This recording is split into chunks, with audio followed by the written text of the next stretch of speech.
Bismillahirrahmanirrahim. Assalamualaikum warahmatullahi wabarakatuh. Alhamdulillah rabbil alamin. Alhamdulillahilladzi hadana li hadza wa ma kunna linahtadiya laula an hadana Allah. Asyhadu an la ilaha illallah wa asyhadu anna Muhammadan abduhu wa rasuluh la nabiyya wa la rasula ba'dah. Rabbi shrah li sadri wa yassir li amri wa hlul 'uqdatam min lisani yafqahu qawli amma ba'd. Sahabat Qur'ani dan teman-teman sekalian yang dirahmati oleh Allah Subhanahu wa taala. Pernahkah ketika kita membaca ayat Al-Qur'an kita bertanya, mengapa ayat ini berada setelah ayat itu, atau kenapa surat ini berada sebelum surat yang lain? Kemudian insya Allah kita akan sama-sama membahasnya dalam ilmu yang sangat menarik, dalam ilmu Al-Qur'an, yakni munasabah, atau ilmu yang menyingkap hubungan antara ayat dan surat dalam Al-Quran. Secara bahasa, munasabah berasal dari kata nasabah yunasibu yang memiliki arti keterkaitan, kesesuaian, atau keserasian. Kemudian istilah ulumul Quran, munasabah adalah ilmu yang membahas tentang hubungan maknawi antara satu ayat dengan ayat lainnya, atau antara satu surat dengan surat lainnya dalam susunan Al-Quran. Pendapat para ulama mengenai munasabah, ada Imam Al-Zarkashi dalam Al-Burhan fi Ulumil Quran mengungkapkan, kadang-kadang ayat disambungkan dengan ayat sebelumnya untuk menjelaskan makna, atau untuk memperkuat hukum, atau untuk menjawab suatu yang belum disempurnakan oleh ayat sebelumnya. Kemudian Imam Asyuyuti dalam Al-Itqan menyebutkan munasabah itu sebagai salah satu bentuk keajaiban Al-Quran, karena ayat dan surat tersusun sangat teratur dan saling berkaitan walaupun turun tidak berurutan. Para ulama menggunakan kata munasabah untuk dua makna. Yang pertama, hubungan kedekatan antara ayat atau kumpulan ayat-ayat Al-Quran satu dengan lainnya. Ini dapat mencakup banyak ragam, antara lain hubungan kata demi kata dalam satu ayat, atau hubungan ayat dengan ayat sesudahnya, atau hubungan kandungan ayat dengan penutupnya atau fasilahnya. Begitu juga hubungan surah dengan surah berikutnya, dan hubungan uraian akhir surah dengan uraian awal surah berikutnya. Dan makna yang kedua, hubungan makna satu ayat dengan ayat lain, misalnya pengkhususannya atau penetapan syarat terhadap ayat lain yang tidak bersyarat, dan lain sebagainya. Sebagai contoh, dalam Quran surat Al-Maidah ayat 3 misalnya menjelaskan tentang makanan yang diharamkan oleh Allah Subhanahu wa taala, antara lain yakni darah. Akan tetapi dalam surat Al-An'am ayat 145 menjelaskan bahwa yang haram adalah darah yang mengalir.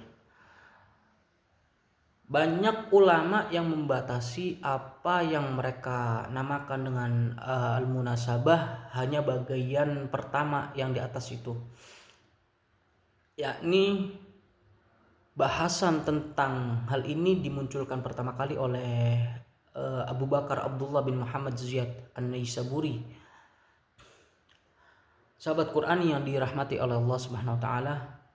Ulama berbeda pendapat menyangkut ada atau tidaknya hubungan munasabah dalam pengertian pertama itu, dalam pengertian makna yang pertama.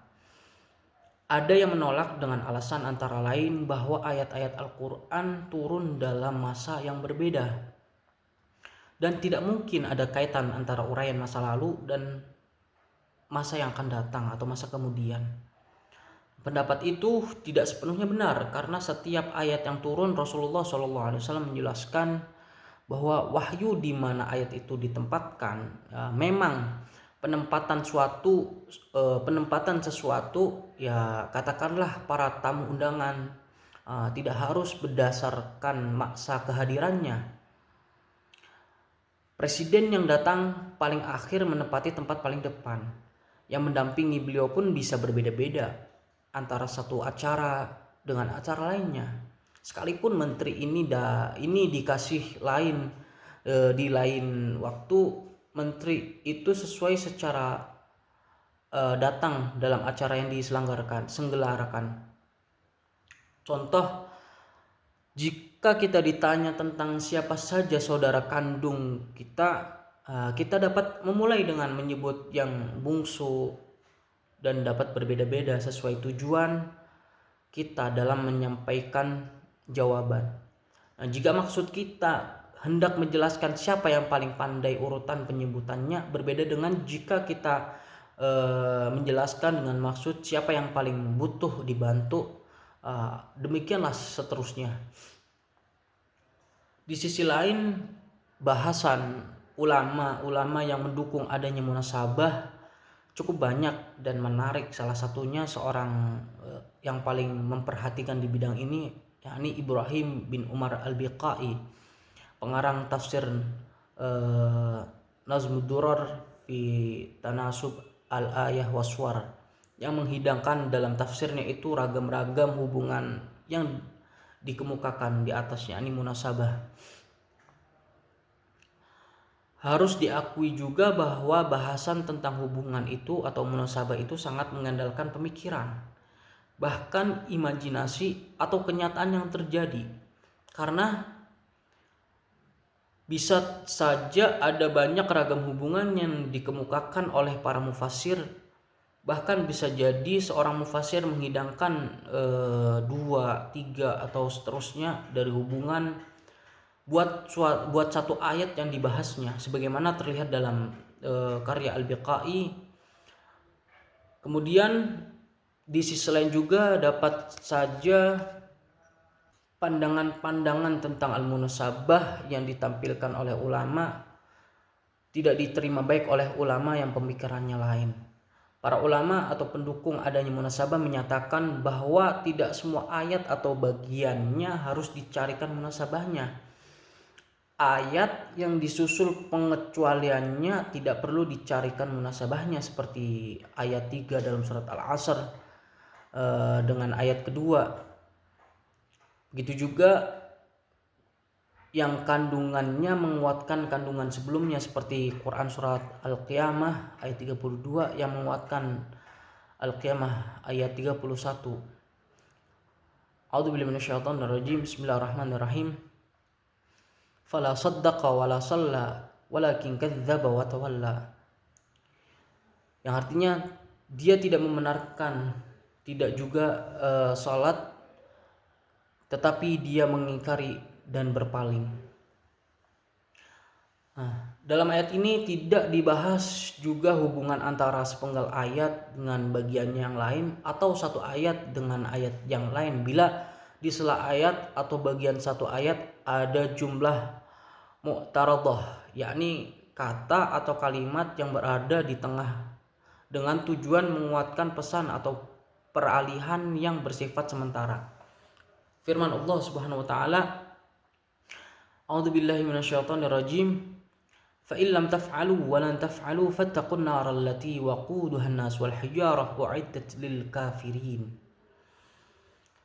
Yang artinya, jika kalian tidak bisa mendatangkan suatu yang dapat menandingi daripada Al-Qur'an, dan pasti kalian tidak akan dapat melakukannya sampai kapanpun itu, maka hindarilah neraka yang bahan bakarnya adalah dari manusia dan batu yang telah disiapkan untuk orang-orang kafir. Surat Al-Baqarah ayat 24. Penggalan ayat dan pasti kalian tidak akan dapat melakukannya sampai kapanpun itu adalah jumlah mu'taradah. Hal yang sama ditemukan pada surat Al-Qiyamah ayat 16, yakni A'udzubillahi minasyaitonir rajim. La tuharrik bihi lisanaka lita'jala bih. Yang mana artinya, jika engkau wahai Muhammad mengerahkan dengannya Al-Qur'an lidahmu karena kehendak mempercepat menguasai bacaannya. Pada ayat di atas tertera setelah ayat-ayat yang berbicara tentang hari kiamat. Ayat ini juga beberapa ayat sesudahnya tidak perlu dicari hubungannya dengan ayat sebelumnya, karena dia turun menegur Nabi Muhammad SAW yang di saat turunnya ayat-ayat yang lalu menggerak-gerakkan bibir atau lidahnya beliau untuk memantapkan hafalan beliau menyangkut ayat-ayat yang sedang beliau terima. Setelah selesai teguran ini dari ayat 16 hingga ayat 18, barulah ayat 19 berhubungan kembali dengan ayat 15 ini, serupa dengan seorang guru yang mengajarkan topik tertentu. Kemudian tiba-tiba salah seorang murid bercakap-cakap mengganggu, maka sang guru menghentikan uraiannya, penjelasannya guna menegur murid tersebut. Nah, setelah selesai menegurnya, sang guru kembali menjelaskan uraiannya tentang topik yang tadinya dibicarakan. Sahabat Qurani dan teman-teman sekalian, bahwa hal-hal yang di atas yang tidak dicari munasabahnya karena hubungannya telah dinilai cukup jelas, yang dicari munasabahnya adalah yang belum jelas. Hubungan yang dicari itu bisa penggalan ayat dengan lanjutan penggalannya, bisa juga antara ayat dengan ayat berikutnya, bermacam-macam penjelasan tentang hubungan yang ditemukan. Antara lain, yang pertama ada kebertolak belakangan seperti firman Allah Subhanahu wa taala, A'udzubillahi minasyaitonirrajim. Bismillahirrahmanirrahim. Ya'lamu ma yaliju fil ardi wa ma yakhruju minha wa ma yanzilu minas sama'i wa ma ya'ruju fiha wa huwar rahimul ghafur. Kemudian al-istidrad seperti firman Allah Subhanahu wa taala dalam surat Al-A'raf ayat 26. A'udzubillahi minasyaitonirrajim. Bismillahirrahmanirrahim. Ya bani Adam, qad anzalna 'alaikum libasan yuwari sawatikum wa risha wa libasut taqwa dzalika khair, dzalika min ayatillahi la'allahum yadhakkarun. Kemudian juga ada percontohan tentang keadaan seperti firman Allah Subhanahu wa taala, A'udzubillahi minasyaitonirrajim. Yas'alunaka 'anil ahillah qul hiya mawaqitu lin-nasi wal hajj walaysal birru bi an ta'tul buyuta min zuhuriha walakinnal birra man ittaqa wa'tul buyuta min abwabiha wattaqullaha la'allakum tuflihun. Menurut Imam Az-Zarkashi, bahwa ayat di atas seakan-akan menyatakan semua yang dilakukan oleh Allah Subhanahu wa taala ada hikmah dan tujuan yang benar, tidak seperti kalian hai kaum musyrik yang melubangi atap atau enggan masuk rumah dari pintu-pintunya. Para ulama juga menemukan hubungan antara awal ayat atau kandungan pesannya dengan akhir ayat. Di sini ditemukan antara lain at-tamkin, yakni penutup ayat perlu ditampilkan karena pesannya belum tuntas tanpa penutup itu, seperti A'udzubillahi minasyaitonirrajim, la tudrikul absar wa huwa yudrikul absar wa huwa latiful khabir. Yang artinya Allah tidak dapat dijangkau oleh pandangan mata, sedangkan Allah menjangkau segala yang berpotensi dipandang. Allah maha halus sehingga tidak dapat dilihat dan Dia maha mengetahui. Quran surat Al-An'am ayat 103. Kemudian juga ada penyesuaian dengan konteks secara umum.